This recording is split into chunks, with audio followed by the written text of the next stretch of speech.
जय हिंद दोस्तों आप सभी लोग का बिहार SIPT का प्रैक्टिस सेट आपका यहाँ पे डेली बेस पे प्रोवाइड किया जा रहा है। अभी क्या है कि आप सभी लोग का यहाँ पे मार्क्समैन का यानी BPSSC का बुक चलाया जा रहा है। इस बुक में आपका देखा जाए तो टोटल 100 सेट दिया गया है, यानी टोटल 100 सेट आपका यहाँ पे दिया गया है। अभी क्या है कि पॉलिटी का एक सेट आपका कंप्लीट कर दिया गया है। आज आप देखा जाए तो आपका पॉलिटी का सेट नंबर 2 है। अभी क्या है कि हिस्ट्री का और आपका पॉलिटी का दोनों का सेट आपको यहाँ पे प्रोवाइड किया जा रहा है। आज का जो टॉपिक होने वाला है एक बार देख लीजिए ताकि आपको पता चल पाए कि आज का टॉपिक से कौन कौन सा क्वेश्चन होने वाला है। तो उद्देशिका, भारतीय शासन प्रणाली, राष्ट्रीय प्रतीक, राज्य एवं संघ राज्य क्षेत्र, नागरिकता, मूल अधिकार पर आधारित आपका यहाँ पे प्रश्न होने वाला है। तो आपको एक भी प्रश्न छोड़ना नहीं है, सभी प्रश्न को अच्छे से देखना है और अपना स्कोर कमेंट में बता के ही जाना है कि आप सभी लोग का अभी तक को पॉलिटी में कितना पकड़ बन गया है और आपको कितना ज़रूरत है और पकड़ बनाने के लिए। ठीक है, अगर आपको वीडियो पसंद आया तो वीडियो को लाइक जरूर कीजिएगा ताकि आप सभी लोग को इसी तरीके से आगे भी आपको सेट प्रोवाइड किया जाएगा।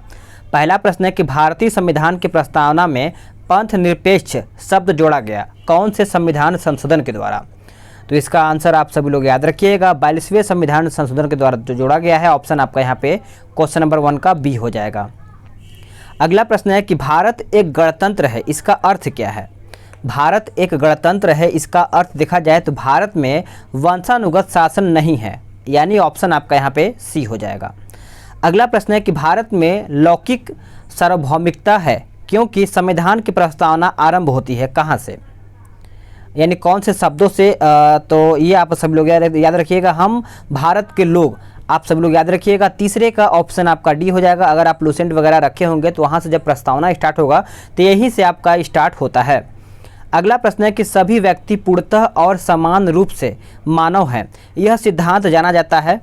तो यह जो सिद्धांत है ये जाना जाता है, आप सब लोग याद रखिएगा, अंतः क्रियावाद। क्या हो जाएगा? अंतः क्रियावाद हो जाएगा। एक सेकेंड, इसमें ऑप्शन आपका यहाँ पे गलत दिया है, आपका सार्वभौमिकता हो जाएगा। ऑप्शन आपका यहाँ पे ए हो जाएगा। चलिए आगे देखते हैं। अगला प्रश्न क्या है कि भारत के संदर्भ में निम्न में से कौन धर्मनिरपेक्ष शब्द नहीं, धर्मनिरपेक्ष शब्द का सही भाव व्यक्त करता है? तो इसका आंसर आपका यहाँ पे डी हो जाएगा, भारत में राज्य का कोई धर्म नहीं है, यानी ऑप्शन आपका यहाँ पे डी सही आंसर हो जाएगा। क्वेश्चन नंबर 6 कहता है कि निम्नलिखित में से कौन सा शब्द भारत के संविधान की उद्देशिका में नहीं है? तो इस प्रकार से बताइए इसका आंसर क्या होगा? तो इसका आंसर आपका लोक कल्याण आपका यहाँ पे नहीं है, समाजवादी, प्रभुसत्ता यानी प्रभुत्ता संपन्न और पंथ निरपेक्ष, आपका लोक कल्याण इसमें शामिल नहीं है। अब आते हैं क्वेश्चन नंबर 7 पे। भारतीय संविधान की प्रस्तावना में निम्नलिखित में से किस स्वतंत्रता का वर्णन नहीं है? अच्छे से ऑप्शन को देखिए फिर आंसर करिएगा। तो आपका देखा जाए तो विचार की स्वतंत्रता है, विचार प्रकट करने की स्वतंत्रता है, विश्वास स्वतंत्रता है और आपका आर्थिक स्वतंत्रता इसमें उल्लेख नहीं किया गया है, आपका वर्णन नहीं है। ऑप्शन आपका डी हो जाएगा। आते हैं क्वेश्चन नंबर 8 पे, इसको अच्छे से देखिएगा। देखिए स्टार बनाया गया है, इसमें बोला गया कि संविधान की प्रस्तावना के बारे में कौन सा कथन सही है? अच्छे से पढ़िएगा फिर आंसर करिएगा। ठीक है, तो देखिए इसमें इसका जो आंसर है आपका यहाँ पे ए हो जाएगा, यानी समाजवादी धर्मनिरपेक्ष शब्द 1950 में लागू संविधान के अंग नहीं थे। आपका क्वेश्चन नंबर 8 का ऑप्शन आपका यहाँ पे ए हो जाएगा। ठीक है, आगे देखते हैं। अगला प्रश्न क्या है? क्वेश्चन नंबर 9 कहता है कि भारतीय संविधान का कौन सा भाग संविधान की आत्मा कहलाता है? संविधान की आत्मा क्या कहलाता है बताइएगा। तो इसका आंसर आपका ऑप्शन सी हो जाएगा, उद्देशिका। क्या हो जाएगा? उद्देशिका सही आंसर हो जाएगा। अब आते हैं क्वेश्चन नंबर 10 पे। निम्नलिखित में से किस वाद में उच्चतम न्यायालय ने धारणा प्रस्तुत की उद्देशिका संविधान का भाग है? यानी कौन से उद्देशिका का संविधान का भाग है बताइएगा। तो इसका आंसर क्या होगा? ऑप्शन सी हो जाएगा, बम्बई बनाम यूनियन ऑफ इंडिया। याद रखेंगे, ऑप्शन आपका यहाँ पे सी हो जाएगा। आगे आते हैं क्वेश्चन नंबर 11 देखते हैं। कहता है भारतीय संविधान की प्रस्तावना में जिन आदर्शों का उद्देश्य की रूपरेखा दी गई है उनकी व्याख्या की गई है बताइए। तो इसका आंसर आपका सी हो जाएगा, मूल अधिकारों, राज्य के नीति निर्देशक सिद्धांतों एवं मौलिक कर्तव्यों के अध्याय में, यानी ऑप्शन आपका यहाँ पे सी हो जाएगा। चलिए अब यहाँ पे कहता है कि भारतीय शासन प्रणाली से आपका यहाँ पे प्रश्न स्टार्ट होता है। कहता है कि भारतीय संविधान में किस प्रकार की शासन प्रणाली की व्यवस्था की गई है? तो आंसर आपका यहाँ पे सी हो जाएगा, संसदात्मक। ऑप्शन आपका यहाँ पे सी हो जाएगा।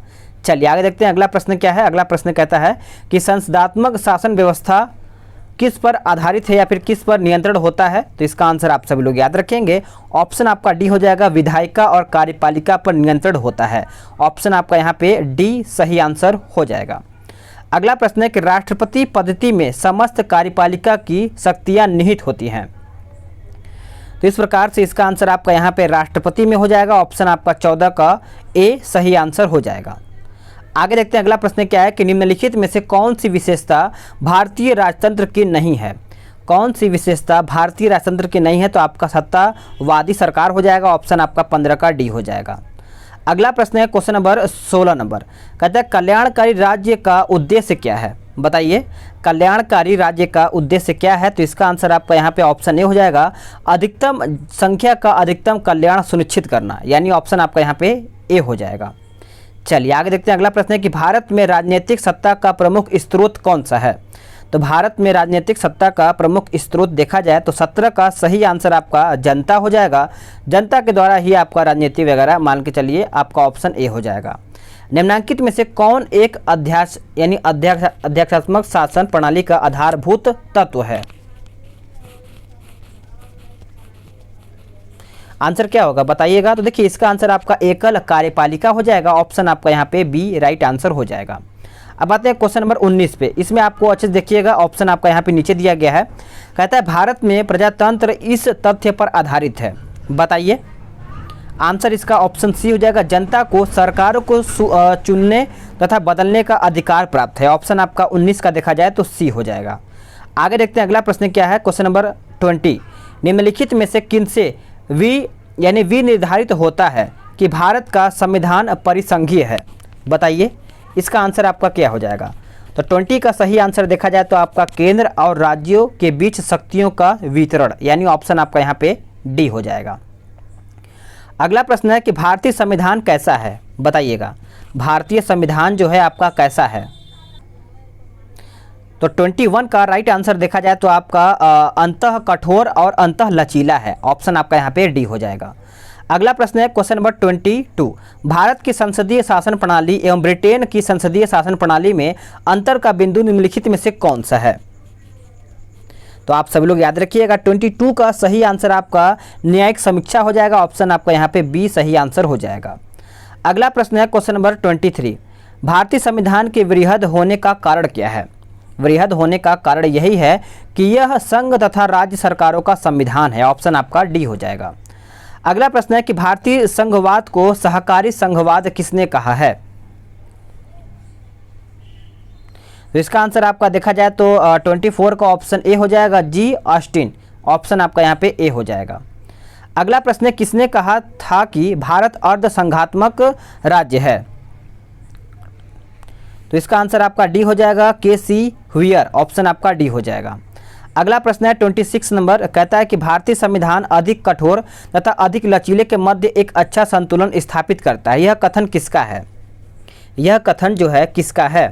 तो यह कथन देखा जाए तो आपका ऑप्शन डी हो जाएगा, के.सी. हुइयर। ऑप्शन आपका डी हो जाएगा। निम्नलिखित में से किसका कथन है कि संविधान को संघात्मक के तंग ढांचे में नहीं ढाला गया है?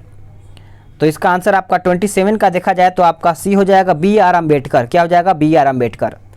अगला प्रश्न है 28 नंबर, इसको अच्छे से देखिएगा। कहता है कि भारतीय संविधान भारतीय राजनीतिक पद्धति के बारे में निम्न में से कौन सा कथन सही नहीं है? तो ये आपका पूछा गया है। तो इसका आंसर आपका 28 का देखा जाए तो आपका राष्ट्रपतीय पद्धति की सरकार, यानी ऑप्शन आपका यहाँ पे डी गलत हो जाएगा।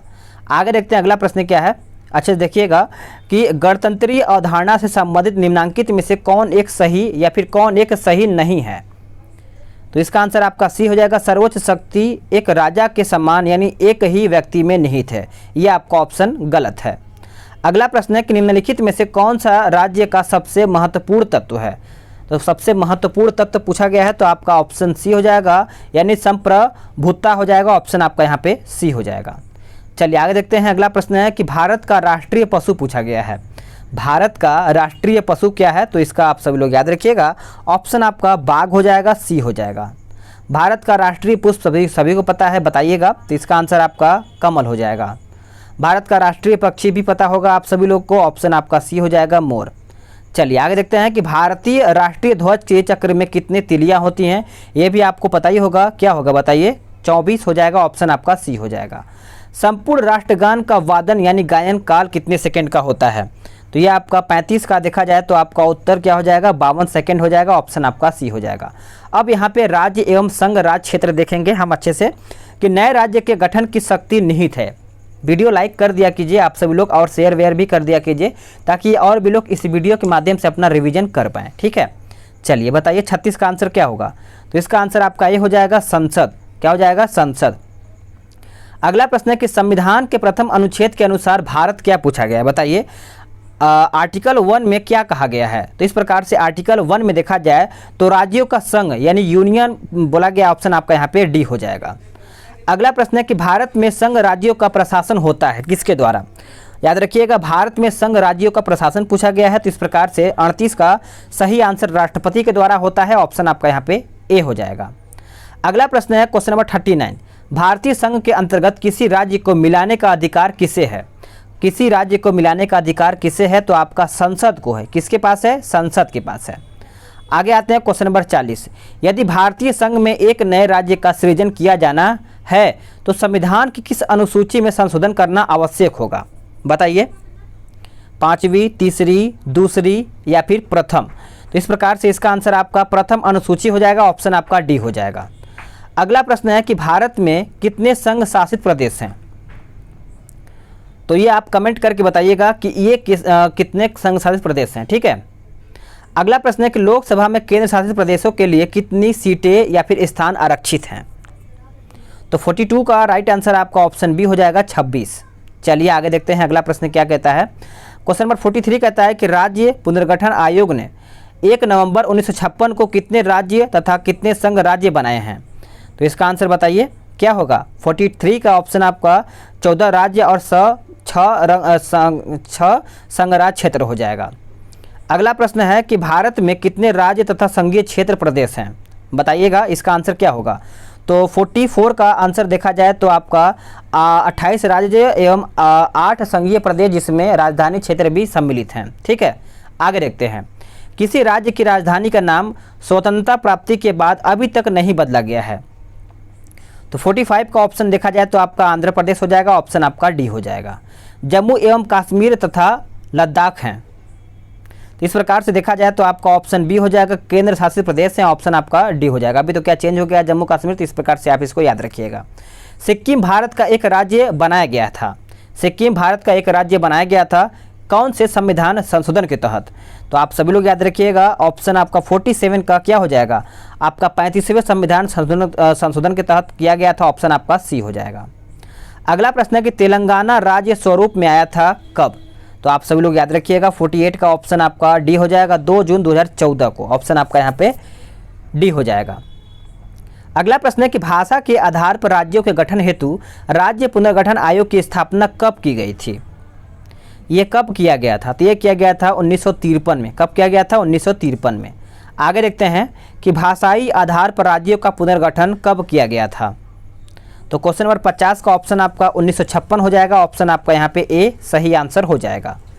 आगे देखते हैं अगला प्रश्न क्या कहता है कि भाषाई आधार पर भारत में सर्वप्रथम किस राज्य का गठन निर्माण किया गया, तो इसका आंसर आपका डी हो जाएगा, आंध्र प्रदेश। क्या हो जाएगा, आंध्र प्रदेश।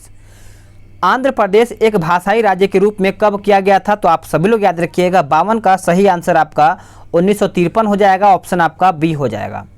आगे देखते हैं, भारत में राज्य पुनर्गठन आयोग की संस्तुति के आधार पर राज्यों का पुनर्गठन किस वर्ष किया गया था, तो इसका आंसर आपका 53 का देखा जाए तो आपका 1956 हो जाएगा, ऑप्शन आपका यहाँ पे सी सही आंसर हो जाएगा। चलिए आगे देखते हैं अगला प्रश्न क्या है। अगला प्रश्न है क्वेश्चन नंबर 54, कहता है कि भारतीय संविधान निम्न में से कौन सी नागरिकता प्रदान करता है, इंपॉर्टेंट है याद रखिएगा। तो इसका आंसर आपका यहाँ पे एकल नागरिकता, क्या हो जाएगा, एकल नागरिकता प्रदान करता है, ऑप्शन आपका बी हो जाएगा। अगला प्रश्न है कि भारतीय नागरिकता नहीं प्राप्त की जा सकती है किसके द्वारा, तो इसका आंसर आपका 55 का डी हो जाएगा, भारतीय बैंक में धन जमा करके। ये थोड़ा सा अलग दिया है, अच्छा हाँ, ये सही दिया गया है। अगर आप मान लीजिए कहीं विदेश वगैरह कहीं से भी हैं, अगर आप भारत में बैंक में जमा कर देंगे पैसा, तो क्या आपको नागरिकता मिल जाएगी? नहीं मिलेगी। आपको यहाँ पे जन्म के द्वारा, देशीकरण के द्वारा, किसी भूभाग के सम्मिलित के द्वारा, तभी आपको यहाँ पे नागरिकता मिलेगी। एकदम सही दिया है, ऑप्शन आपका डी हो जाएगा। आगे देखते हैं, अगला प्रश्न क्या है कि किस देश में दोहरी नागरिकता यानी पॉलिसी ऑफ ड्यूअल सिटीजनशिप का सिद्धांत स्वीकार किया गया है? तो इसका आंसर आपका 56 का देखा जाए तो आपका संयुक्त राज्य अमेरिका हो जाएगा। उसमें दोहरी नागरिकता मतलब देखा जाए तो होता है। ऑप्शन आपका डी हो जाएगा। अब यहाँ पे मूल अधिकार से संबंधित आपका प्रश्न देखने को मिलेगा। इसमें बोला गया है कि निम्नलिखित में से किसको संविधान द्वारा मौलिक अधिकारों को लागू करने की शक्ति दी गई है? तो इसका आंसर आपका यहाँ पे 57 का देखा जाए तो आपका क्या हो जाएगा? ऑप्शन डी हो जाएगा, सर्वोच्च न्यायालय एवं उच्च न्यायालयों को। ऑप्शन आपका यहाँ पे डी हो जाएगा। अगला प्रश्न है कि मौलिक अधिकार पूछा गया है, बताइए मौलिक अधिकार। तो इसका आंसर क्या होगा? ऑप्शन आपका डी हो जाएगा, आपातकालीन स्थिति में निलंबित किया जा सकता है आपका जो मौलिक अधिकार, जैसे होता है ना आपातकाल लग जाता है इमरजेंसी वगैरह में, उस टाइम। ठीक है, आगे देखते हैं। अगला प्रश्न है कि भारतीय संविधान में किस अनुच्छेद के अंतर्गत नागरिकों को मौलिक अधिकार प्रदान किए गए हैं? कौन से अनुच्छेद, कहाँ से कहाँ तक?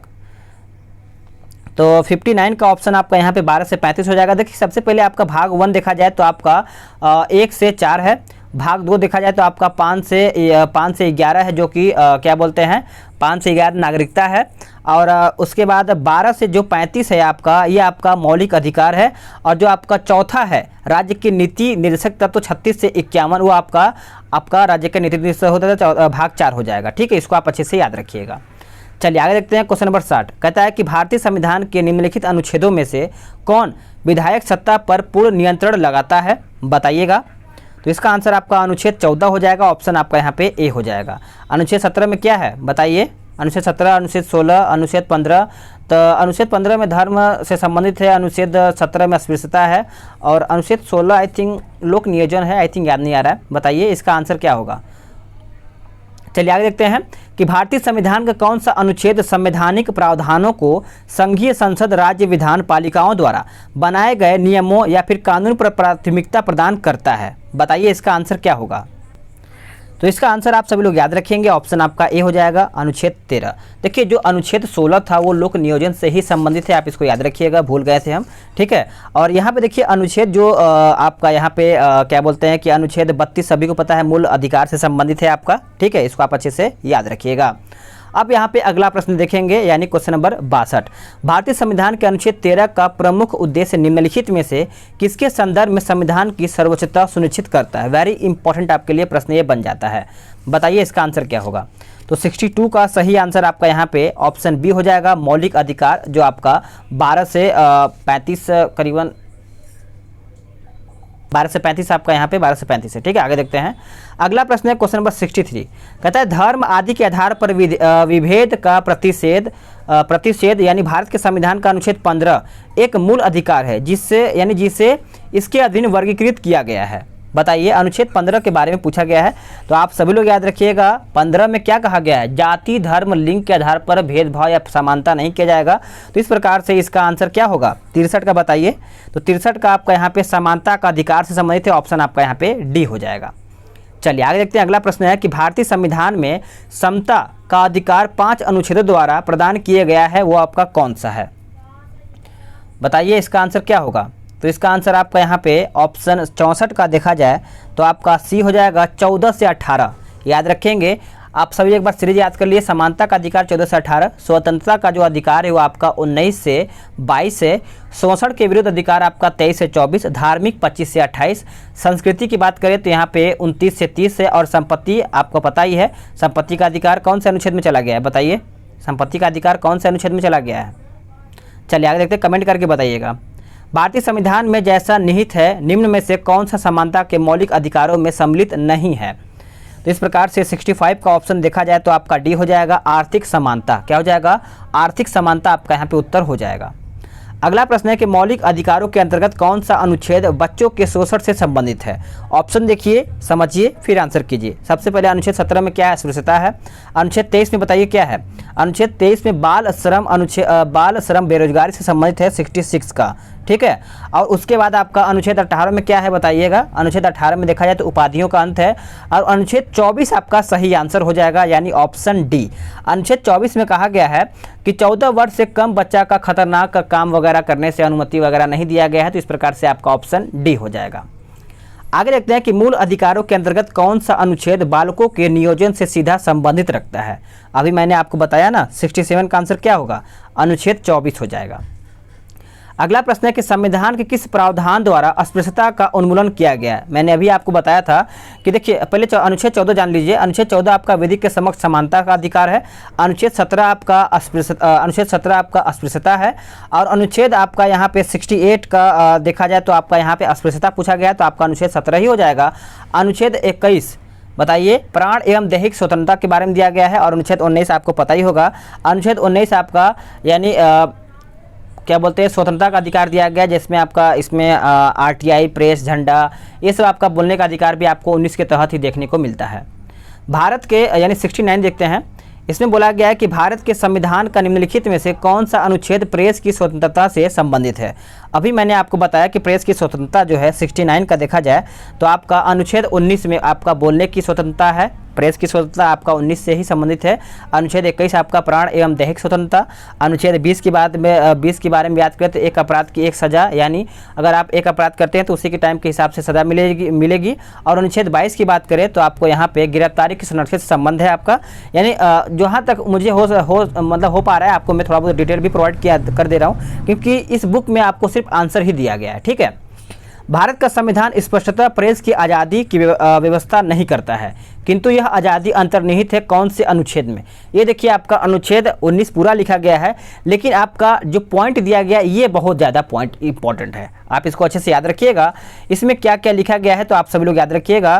क्वेश्चन नंबर 70 का आंसर क्या होगा, आपका जो प्रेस की स्वतंत्रता दिया गया है वो आपका अनुच्छेद 19A मान लीजिए ए में, यानी ऑप्शन आपका ए हो जाएगा। ठीक है, चलिए आगे देखते हैं अगला पॉइंट क्या कहता है।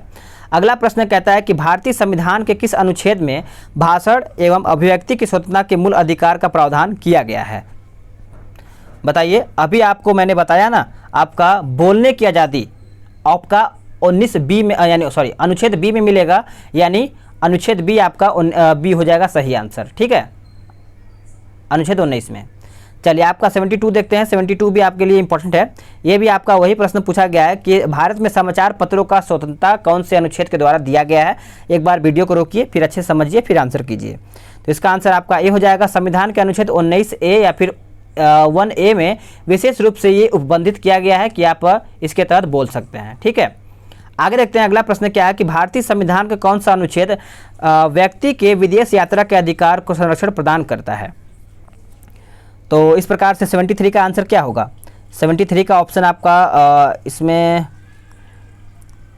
क्या बोला गया है, अनुच्छेद इसमें बोला गया है कि व्यक्ति के विदेश यात्रा के अधिकार को संरक्षण प्रदान करता है। ये आप कमेंट करके बताइएगा। ठीक है, थोड़ा सा कन्फ्यूजन लग रहा है हमको क्वेश्चन, क्योंकि इसमें आंसर आपका 21 दिया गया है। 21 में आपका प्राण एवं दैहिक स्वतंत्रता है, और इसमें हमको लग रहा है कि इसमें से आपका कोई नहीं होना चाहिएगा। ठीक है, चलिए कमेंट जरूर कीजिएगा, मैं वेट करूँगा। 73 का आंसर आप देखते हैं क्या करते हैं। निम्नलिखित अधिकारों में से कौन सा अधिकार अनुच्छेद 19AD को अनुच्छेद 21 से मिलाकर पढ़ने पर प्राप्त होता है। तो 74 का आंसर देखा जाए तो आपका एकांकता का अधिकार हो जाएगा, प्राइवेसी से संबंधित आपका यहाँ पे हो जाता है। संविधान के किस अनुच्छेद के अंतर्गत सिखों द्वारा कृपाल धारण करना धार्मिक स्वतंत्रता का अंग माना जाता है। ऑप्शन के हिसाब से बताइएगा इसका आंसर क्या होगा।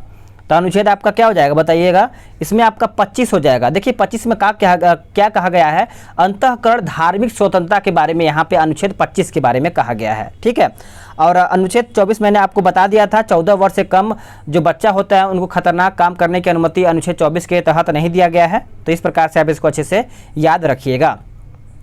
आगे देखते हैं अगला प्रश्न है क्या है कि भारतीय संविधान के अनुच्छेद 25 में क्या कहा गया है। तो अभी मैंने आपको बताया 25 में आपका यहाँ पे कहा गया धर्म की स्वतंत्रता से संबंधित है, आपका ऑप्शन सी हो जाएगा। ठीक है, आगे देखते हैं अगला प्रश्न है, इसमें थोड़ा सा डिटेल बताने में बड़ा वीडियो लंबा हो गया। भारतीय संविधान का कौन सा अनुच्छेद अल्पसंख्यकों को अपनी मनपसंद शिक्षण संस्थानों को स्थापित एवं संचालित करने के अधिकार को संरक्षण प्रदान करता है। बताइए इसका आंसर क्या होगा। तो इसका आंसर आपका अनुच्छेद 30 हो जाएगा। ऑप्शन आपका यहाँ पे क्या हो जाएगा बताइए, करेक्ट आंसर आपका यहाँ पे ऑप्शन डी हो जाएगा। अगला प्रश्न है कि निम्नलिखित में से कौन से अधिकार भारतीय संविधान के अनुच्छेद 32 के अंतर्गत प्रवर्तित किए जाते हैं। तो आपको मैंने अभी बता दिया कि आपका यहाँ पे 78 का आंसर क्या होगा, ऑप्शन मौलिक अधिकार से संबंधित है अनुच्छेद 32। इसी में 6 प्रकार का अधिकार वगैरह दिया गया है। अगला प्रश्न है कि मौलिक अधिकारों का संरक्षण है, बताइए अनुच्छेद 32 में। एक सेकेंड, अनुच्छेद 32 में 5 प्रकार की रिट दिया गया है, ठीक है, याद रखिएगा 5 प्रकार का रिट है और अनुच्छेद 32 को ही संविधान का आत्मा कहा गया है, तो आप इसको अच्छे से याद रखिएगा, भूल गए थे हम, ठीक है। चलिए 79 का आंसर याद रखिएगा, 79 का ऑप्शन आपका ए हो जाएगा, न्यायपालिका। क्या हो जाएगा, न्यायपालिका। अगला प्रश्न है कि संविधान के अंतर्गत मूल अधिकारों का संरक्षण कौन है। तो इसका आंसर आपका ऑप्शन सी हो जाएगा, सर्वोच्च न्यायालय। क्या हो जाएगा, सर्वोच्च न्यायालय। अब आते हैं क्वेश्चन नंबर 81 पे। कहता है डॉक्टर भीमराव अंबेडकर ने निम्न मौलिक अधिकारों में से किसे संविधान का हृदय एवं आत्मा कहा है। अभी मैंने आपको बताया कि इसका आंसर क्या होगा, आपका संवैधानिक उपचारों का अधिकार अनुच्छेद 32 को ये कहा गया था, ठीक है। आगे देखते हैं कि व्यक्तिगत स्वतंत्रता के अधिकार के लिए निम्नलिखित में से कौन सी रीट याचिका दायर की जा सकती है। तो 82 का ऑप्शन आपका ऑप्शन सी हो जाएगा, हैबियस कार्पस। अगला प्रश्न है किस वाद ने संसद को मौलिक अधिकारों में संशोधन का अधिकार दिया है। तो आप सभी लोग याद रखिएगा, इसका आंसर क्या हो जाएगा। तो इसका आंसर आपका 83 का देखा जाए तो आपका ऑप्शन ए हो जाएगा, केशवानंद भारती बनाम केरलवाद। ऑप्शन आपका ए हो जाएगा।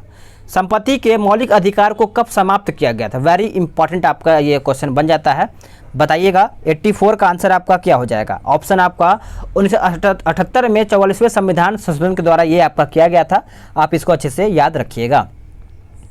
अगला प्रश्न है कि वर्तमान समय में भारतीय संविधान के अंतर्गत संपत्ति का अधिकार कौन सा है।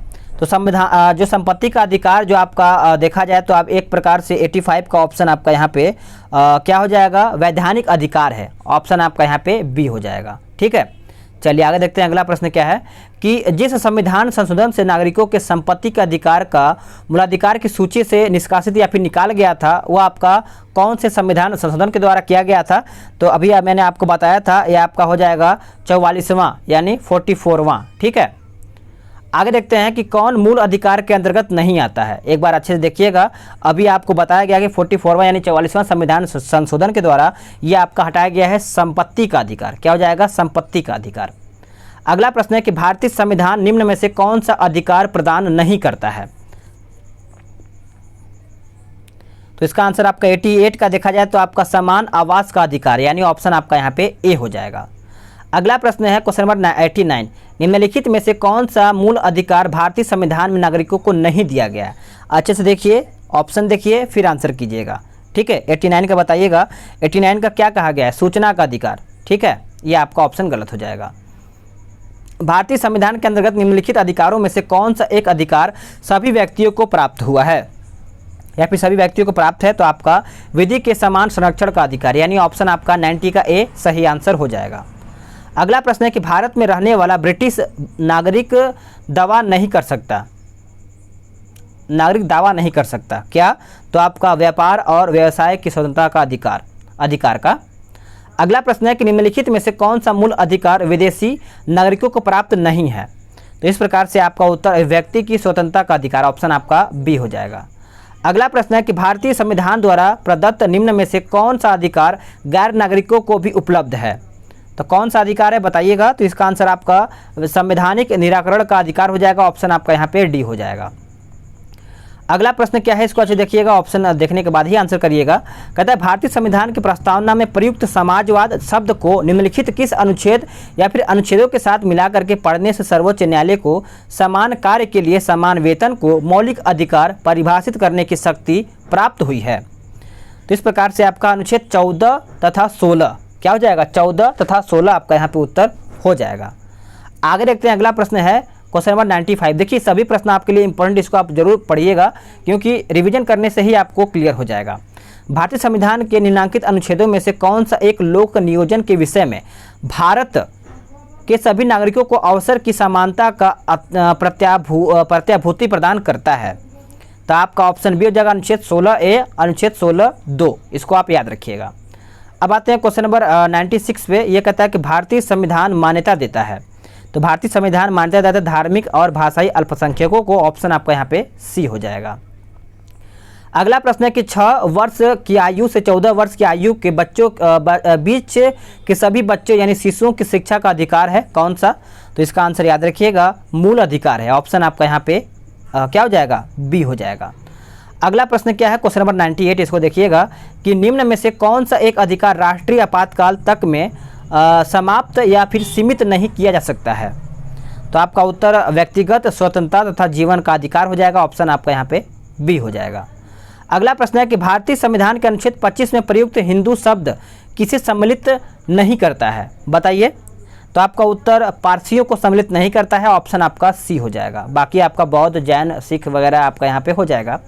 किसी अपराध की अभिव्यक्ति को स्वयं अपने विरुद्ध गवाह देने के लिए बाध्य नहीं किया जा सकता है।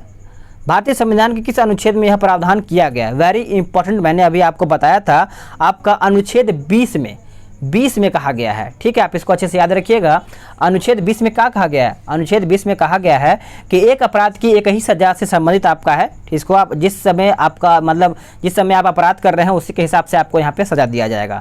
तो फ्रेंड्स, आप सभी लोग का यहाँ पे 100 क्वेश्चन समाप्त हो गया है। वीडियो को लाइक जरूर कीजिएगा। अगर आपको वीडियो थोड़ा भी लगा कि आपके लिए थोड़ा सा हेल्प किया है, लाइक कीजिएगा, शेयर भी करिएगा और अपना कमेंट के माध्यम से सुझाव दे सकते हैं अगर आप कुछ सुझाव देना चाहते हैं तो। मिलते हैं एक नए वीडियो में। आज के लिए इतना ही। जय हिंद, वंदे मातरम।